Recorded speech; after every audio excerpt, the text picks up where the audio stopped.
the final months of the Second World War, as the ruins of Europe still smoked and armies of exhausted soldiers began their slow march home, a new and less visible struggle was already beginning to take shape. The war had revealed a terrifying secret. The sea, which for centuries had been a stage for great fleets of surface ships, was no longer ruled by battleships and cruisers. It was the silent predators beneath the waves, the submarines, that had shown how a few vessels could alter the balance of global conflict.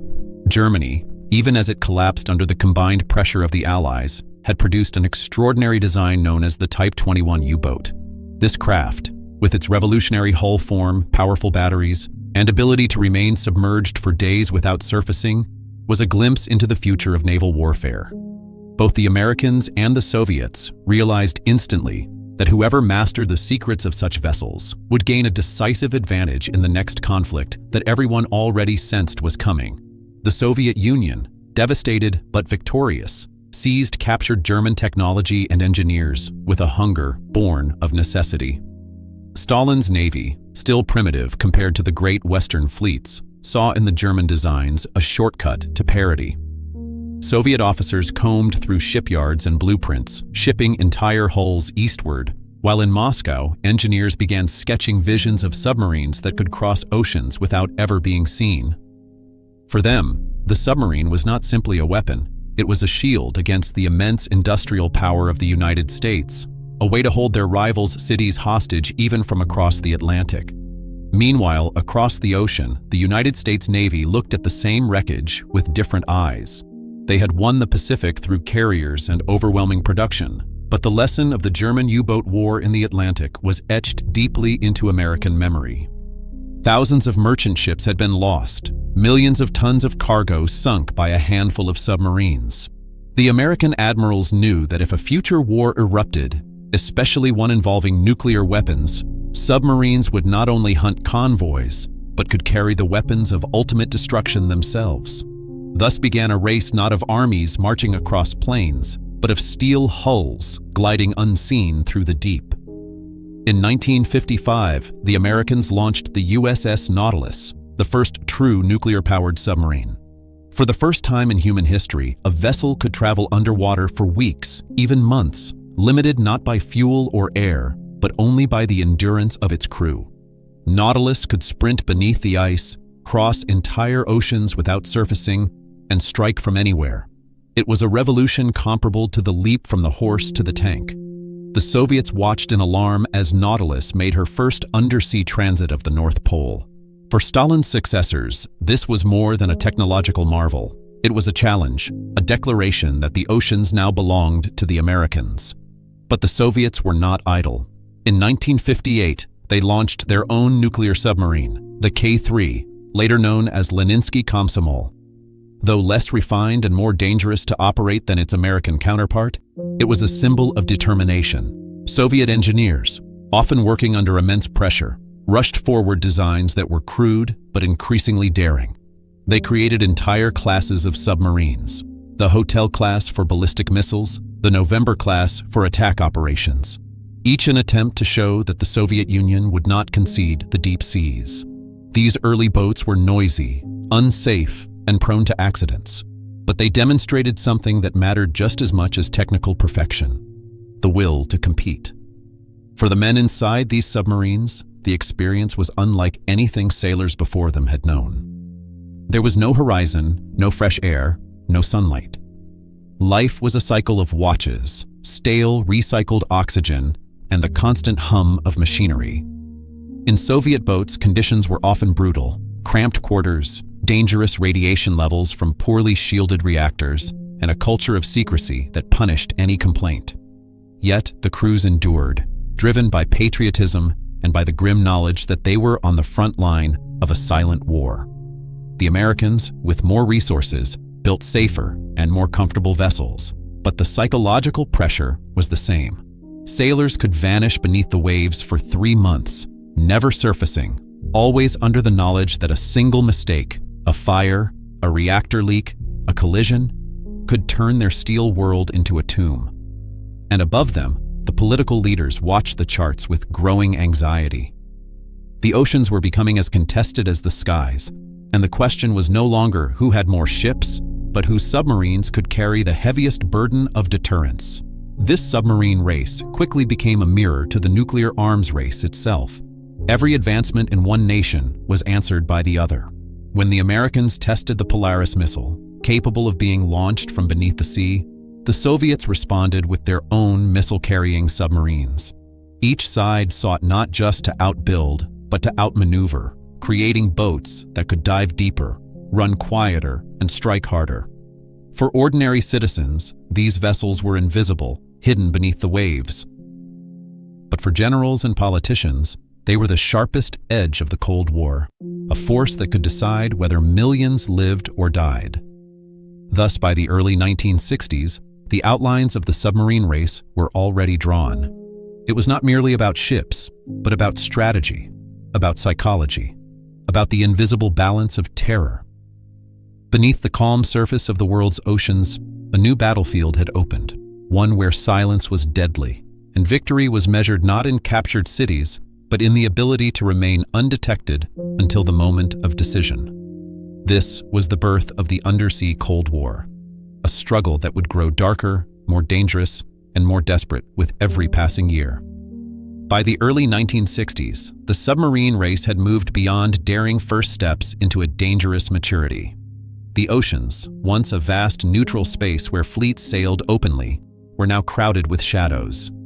Every year, both the United States and the Soviet Union sent more vessels into the deep, each bristling with technology that promised devastating consequences if ever unleashed.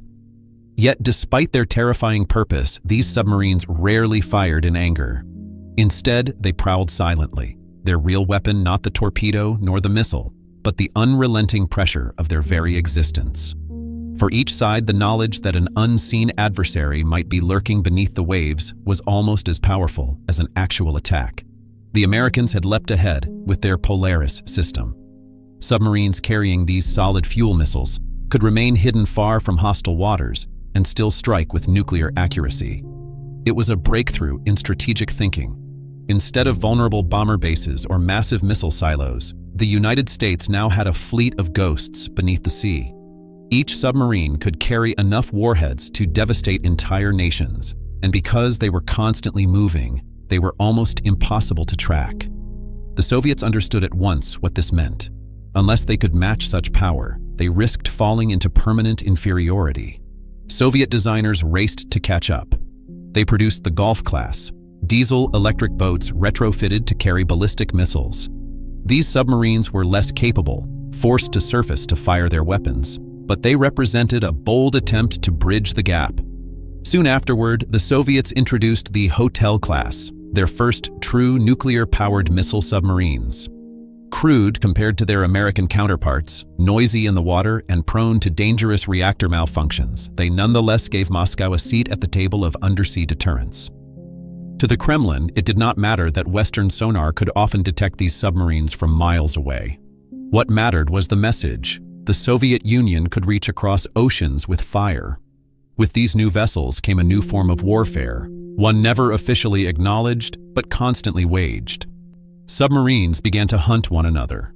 American attack boats followed Soviet missile carriers through the Greenland-Iceland-United Kingdom gap, trailing silently, recording propeller sounds, and preparing firing solutions that would never be executed, but could be called upon at a moment's notice. Soviet boats did the same, though with less success, often finding themselves the hunted rather than the hunters. The sea became a chessboard without squares, three-dimensional and infinite, where every move was uncertain, but every piece lethal. Accidents mounted as the tempo increased. In 1963, the USS Thresher, pride of the American fleet, was lost with all hands during a deep diving test. The disaster shocked the Navy, exposing weaknesses in quality control and safety standards. For the Soviets, tragedy was even more common. Poor engineering, hurried production, and a culture of secrecy produced one disaster after another. Fires raged, reactors leaked, hulls cracked under pressure. Crews were lost in silence, their fates concealed from their families for decades. The K-8, the K-129, and many others disappeared into the abyss. Grim reminders that the submarine race carried costs, measured not just in rubles and dollars, but in human lives. Yet neither side slowed down. For every submarine lost, more were built. Technology advanced relentlessly. American designers pioneered quieter propulsion systems, advanced sonar arrays, and escape mechanisms. The Soviets pursued sheer numbers and daring experiments, building boats that could dive deeper than anything in the West. They produced the November class, fast and powerful, but dangerously loud, followed by ever more ambitious designs. Each launch was accompanied by parades and speeches in Moscow, proof that the Soviet Union was keeping pace. Meanwhile, crews lived lives of isolation and secrecy. American submariners endured patrols that lasted 3 months at a time, surfacing only briefly to receive messages. Soviet sailors often faced even harsher conditions, with limited food, poor ventilation, and the constant specter of radiation exposure. For them, the sea was both prison and battlefield, a place where loyalty was tested daily. Many never spoke of their experiences, bound by oaths of silence and fear of reprisal. Strategically, the oceans had become extensions of the nuclear standoff on land. Each missile-carrying submarine was a floating doomsday device. The Americans stationed theirs in vast patrol areas of the Atlantic and Pacific, slipping unnoticed past Soviet surveillance. The Soviets, less confident in their ability to hide, kept many of their boats closer to home, patrolling under the protection of land-based aircraft and coastal defenses. But even here, the Americans sent hunters, sometimes sneaking into Arctic waters to shadow their prey. There were moments when this shadow war nearly broke into the open. Stories emerged, later confirmed by declassified reports, of submarines colliding in the dark, steel hulls grinding against one another in the silence of the deep. Torpedoes were armed but never fired. Crews prepared for the end without orders ever being given. Such incidents remained hidden from the public, but for those involved, they were unforgettable proof that the Cold War was only a hair's breadth away from erupting into nuclear catastrophe. By the late 1960s, the rhythm of the undersea duel was fully established. Patrols, counters, silent pursuits, and endless innovation. The era of hidden threats was not about decisive battles, but about endurance. Each side pushed its sailors and engineers to the limit, knowing that the slightest edge in quietness, speed, or missile range could tip the balance. The oceans, outwardly calm and endless, concealed beneath their surface a constant tension, a quiet arms race where the line between vigilance and disaster was razor thin. And as the world above watched space rockets soar into the heavens, few realized that an equally profound contest was unfolding far below the waves. It was invisible, unspoken, yet every bit as critical. In the silence of the deep, the future of nations was being shaped by machines that no citizen would ever see, and by crews whose sacrifices would remain unacknowledged for decades.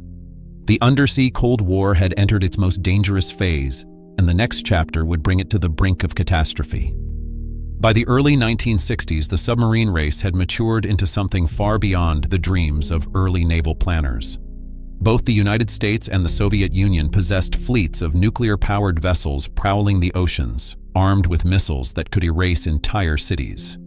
Yet it was not enough to build these machines. Both sides pushed them into the most dangerous of scenarios, each determined to test the other's will. The quiet duel beneath the seas now intersected with the most explosive confrontation of the Cold War, the Cuban Missile Crisis.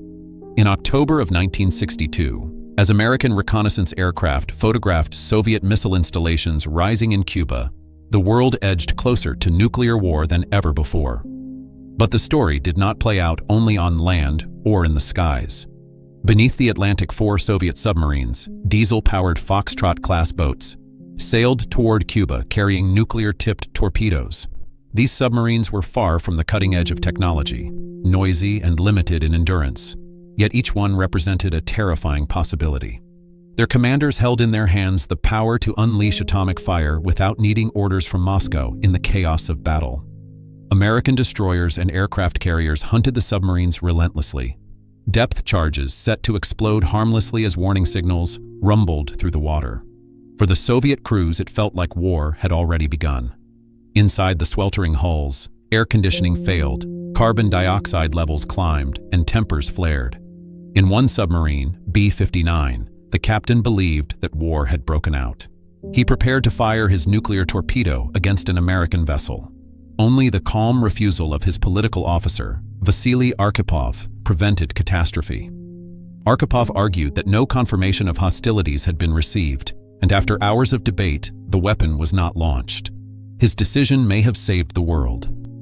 The incident revealed to both Washington and Moscow just how perilously close their submarine duel had come to igniting a global inferno. For American sailors, the crisis was proof of the danger lurking in Soviet undersea forces, even when technologically inferior.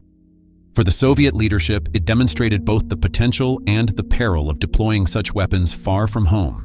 The ocean had become a trigger, sensitive to the slightest pressure, capable of plunging humanity into darkness.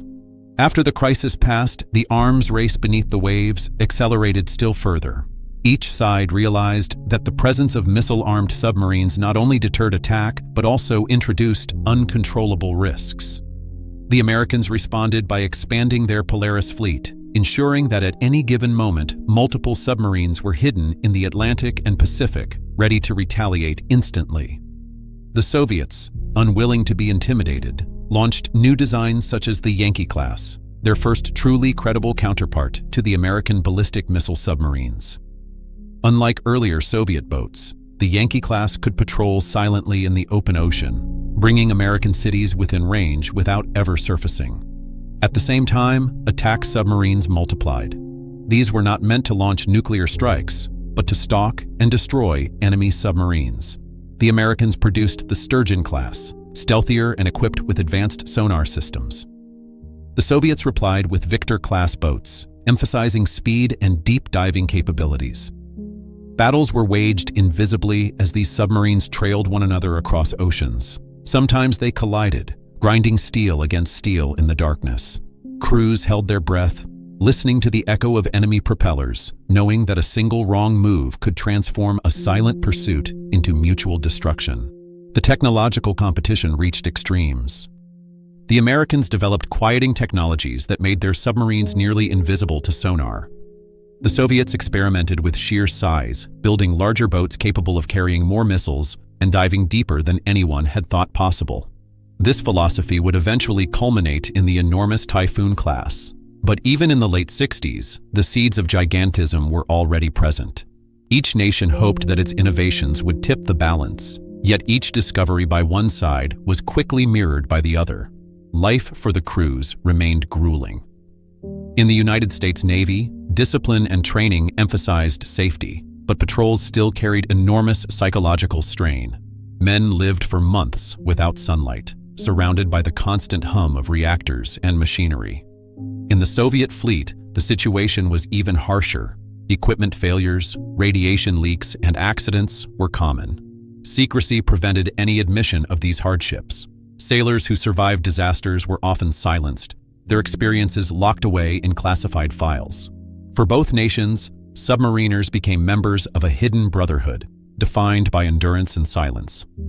Strategically, the oceans now formed the true front line of the Cold War. Land-based missiles could be destroyed in a first strike, bombers intercepted before reaching their targets.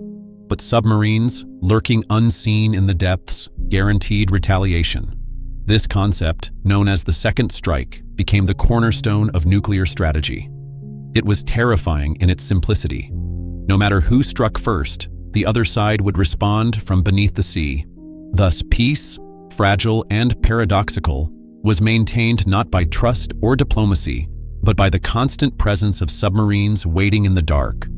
By the late 1960s and into the early 70s, the climax of the undersea confrontation had transformed the way nations viewed war itself. The submarine was no longer merely a weapon of battle.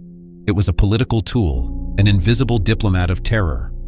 Presidents and premiers measured their power not only in armies and missiles, but in how many submarines were patrolling silently beyond the horizon. Each launch, each patrol, each technological advance became part of the language of deterrence. The climax of the confrontation was not a single battle or treaty. It was the cumulative tension of countless patrols, near collisions, and silent chases. It was the moment when the submarine race ceased to be an experiment and became an enduring reality. The world now lived permanently on the edge of undersea catastrophe. balanced only by the discipline of sailors and the fear of mutual annihilation. And yet, despite the constant danger, both nations pressed forward. For the leaders in Washington and Moscow, to stop would mean to concede, and concession was unthinkable. The ocean remained silent, but beneath its surface, the struggle never ceased. The climax had been reached, but the race was far from over. By the 1970s, the outlines of the submarine competition were fully established. The United States and the Soviet Union had each committed themselves to vast fleets of nuclear-powered vessels, patrol patterns stretched across every ocean, and doctrines of deterrence rooted in the certainty of retaliation. Yet even as the confrontation stabilized, the costs, the tragedies, and the legacies of this hidden war became clearer. The Soviet Union had poured immense resources into matching American numbers. Their engineers built classes of submarines that pushed the limits of speed and depth. The Alpha class, constructed with titanium hulls and liquid metal-cooled reactors, could dive deeper and sprint faster than any American submarine. On paper, it represented a triumph of ingenuity. In reality, it was plagued with technical difficulties, dangerous to operate, and expensive to maintain. Still, its very existence forced the United States to respond with new torpedoes and new sonar technology. This was the nature of the race. Each advance, no matter how flawed, triggered another round of escalation. The Americans, meanwhile, invested heavily in silence. Their Los Angeles-class attack submarines, entering service in the mid-1970s, were quieter than any built before. American crews could shadow Soviet vessels without being detected, while Soviet boats remained noisy by comparison. The imbalance created a sense of vulnerability within the Soviet Navy. To compensate, they leaned on sheer numbers and the development of massive ballistic missile submarines, culminating in the Typhoon class. The Typhoons were unlike anything the world had ever seen. At nearly 570 feet long, with twin hulls and multiple reactors, they were essentially underwater fortresses. Each carried 20 missiles capable of reaching the American heartland. To Western observers, they became icons of Soviet determination, symbols of a state willing to devote enormous resources to the undersea arena despite economic hardships on land. Yet their very size betrayed an underlying weakness. The Soviets could not make their boats as quiet as the Americans, so they built them larger, with greater endurance, hoping to ensure survivability through scale. Tragedy haunted the race. In April of 1963, the American submarine USS Thresher sank during a deep diving test, taking 129 men to the bottom. The disaster shocked the United States Navy and led to sweeping reforms in design and safety, known as the SubSafe program. 2 decades later, in 1989, the Soviet Union suffered its own catastrophe when the submarine K-278 Komsomolets caught fire and sank in the Norwegian Sea. 42 sailors died, and the loss underscored the dangers inherent in pushing technology to extremes. Other accidents, including radiation leaks and near meltdowns, remained hidden from the public for years, testimony to the secretive nature of the competition. Strategically, neither side ever achieved decisive superiority. American submarines were quieter, Soviet submarines often faster and deeper diving. Each had strengths, each had vulnerabilities. The constant pursuit created a balance of fear, a stability born from mutual awareness that any first strike would be answered by devastating retaliation from beneath the oceans. It was this balance, paradoxical and grim, that defined the outcome of the race. In the broader arc of history, the submarine competition shaped international politics. Negotiations on arms control, such as the Strategic Arms Limitation talks, always included considerations of submarine-launched weapons. Both nations recognized that while land-based missiles could be counted and inspected, submarines introduced an uncertainty that could never be eliminated. That uncertainty became part of deterrence itself, a reminder that no agreement could erase the lurking presence of vessels hidden beneath the waves. By the late 1980s, economic strain began to erode the Soviet Union's ability to compete. Maintaining gigantic fleets of advanced submarines consumed resources that the fragile Soviet economy could not easily provide. American industry, though costly, remained more sustainable. As the Cold War neared its conclusion, The United States still deployed dozens of silent modern boats, while Soviet crews sailed vessels that were often obsolete, poorly maintained, and dangerous. The imbalance mirrored the broader collapse of Soviet power. Yet the legacy of the race was not only destruction. Out of the competition came technological advances that reshaped navies worldwide. Nuclear propulsion became standard for major powers. Sonar and quieting techniques spread into civilian applications, and deep-sea engineering expanded knowledge of the oceans themselves.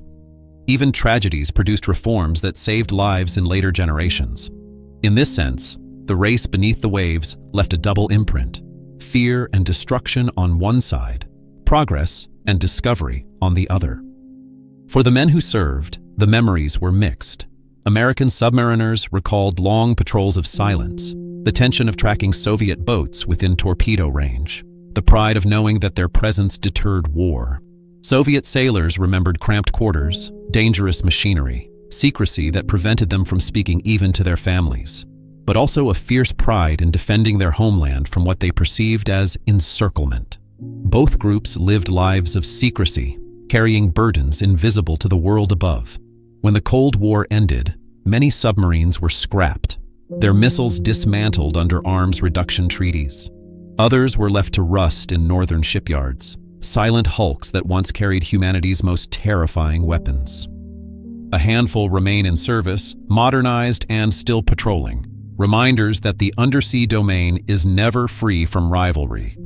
Even today, the legacies of the American and Soviet submarine race shape naval strategies, influencing how nations think about deterrence and survival.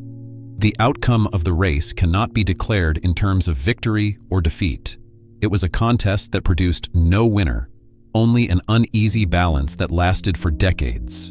The seas became both shield and prison, a place where men lived and died to maintain an equilibrium of terror. The true legacy lies in the paradox it created: peace sustained not by trust or cooperation, but by the knowledge that beneath the surface of the oceans lurked fleets ready to unleash apocalypse. Thus, the submarine race stands as one of the most remarkable chapters of the Cold War. It was a battle fought without open combat, a war of machines and endurance where silence itself was the weapon. In the end, what mattered was not who built the fastest boat, or the largest, or the quietest, but the fact that both sides believed the other could strike back.